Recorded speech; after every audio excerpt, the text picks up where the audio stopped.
Hello everyone, this is Bhumika and this is the second video of this playlist, Kalman Filter Tutorial. So let's get started with today's video. Today we're going to talk about some special topics in Kalman Filter. In order to understand Kalman Filter better, let's take a look at this diagram. As this diagram gives you the clear idea of what actual process is conducted in Kalman filter. So, three main equations or calculation that need to be done are calculate the Kalman gain, calculate the current estimate, calculate new error in estimate. These calculation is iterative. These have to be done over and over again for the estimate zoom in to be correct value. So, we need to calculate Kalman gain each time or sometimes called the gain. Then we have to calculate the current estimate. So each time we will be updating. So the current estimate is the one which is going to be calculated. And finally we have to calculate the new errors in the estimate. So each estimate will come with the projected amount of error or uncertainty. What do we need to calculate the Kalman gain? So, the two things we will be needing. One is we need to know the errors in the estimate. Of course, that would be previous error or in some cases the original error.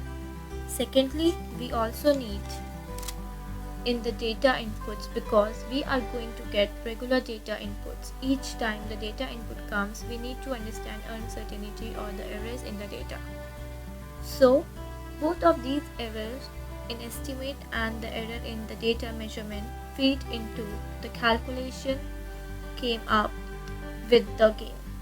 Gain puts the relative importance in the error in estimate versus the error in the data. If the error in estimate is smaller, we need to put more importance in it. Or if the error in data is small, we need to put more importance to it. So, what's feed the alternate calculation will depend on how much we can trust in estimate and the error in the data. Secondly, the Kalman gain fits them into the calculation of current estimate. Depends upon what the gain is, do the adjustment to the previous estimate to come up with the new estimate depends upon the gain.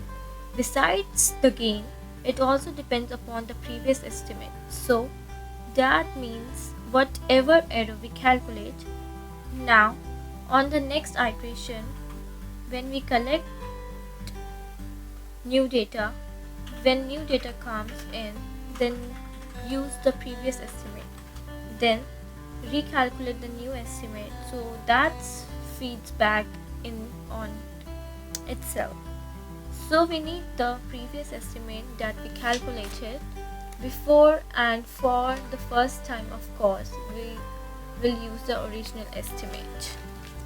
Very importantly, in Kalman filter it doesn't matter what the original estimate is.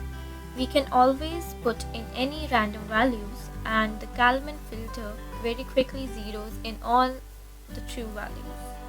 So, once we have done calculating the current estimate, we then calculate the error in estimate to be used next time around because the previous error was used with the gain. So, we feed new error back again. What do we need to know to come up with new errors? Well, we need to know the current estimate and we need to know the gain. Then the gain will come up with the error in estimate. Then it will get fit up next time when we go around. Each time we go through the iterative process, some things comes up. A result comes up, then gets used to update what we are looking for.